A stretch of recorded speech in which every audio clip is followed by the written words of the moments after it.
All right, so the very first thing that we need to talk about when working with your website is to determine how you actually can log into your website. Now, one of the important things to consider here is security, security, security. WordPress is a very popular and very easy to use system, and it is the reason that I use that system throughout a lot of clients and things of that nature. The problem, of course, is because it's so widely used and because it's so popular, is that it can be people try to take advantage of it. Just like anything else, it can be taken advantage of or hacked or all those things. But we have to be very careful about that. So here is the WordPress login screen.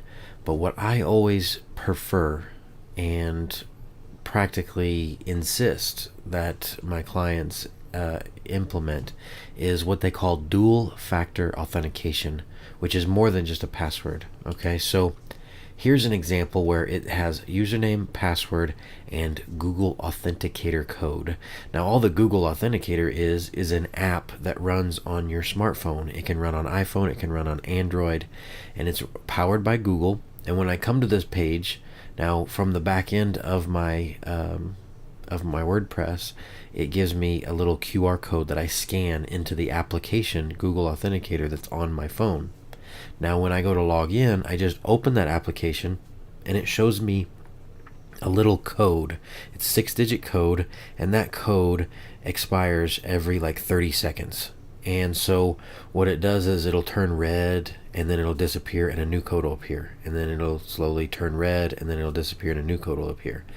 It takes 30 seconds for a new code to die and pop back up, but I can type in my username, my password, and then I type in this constantly dying code that comes off of my phone. So that's a dual factor authentication. It's something that's constantly changing that I can use to access the password. Now that one works great. I like it.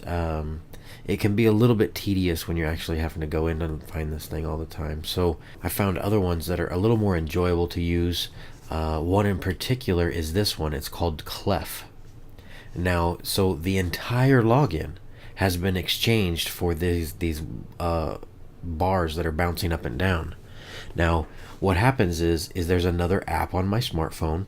So I actually pull up the Clef app on my smartphone, and it looks like the camera. And so everything I'm seeing, it looks like I'm getting ready to take a picture.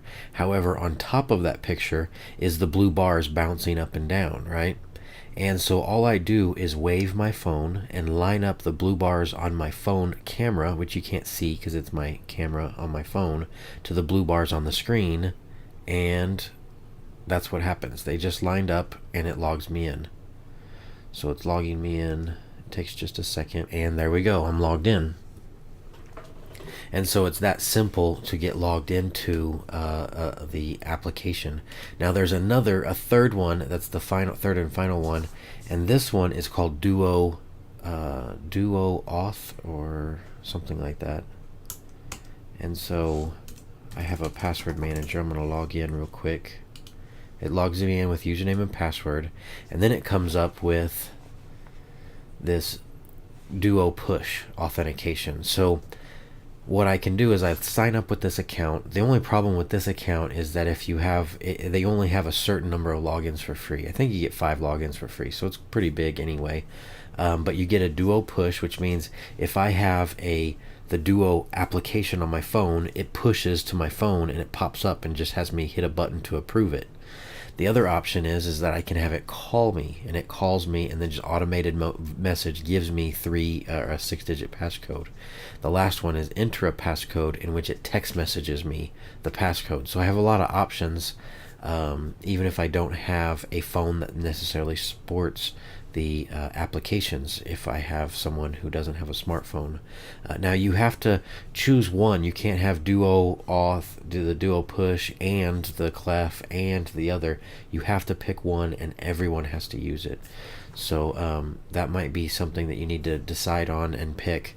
But Personally, I've been really enjoying the Clef option the best because I don't have to log in with a password at all. I just have to have my phone on me, and I wave that over the screen until it lines up, and boom, I'm logged in. So that's my favorite and my easiest one to use so far, and one that I'd highly recommend.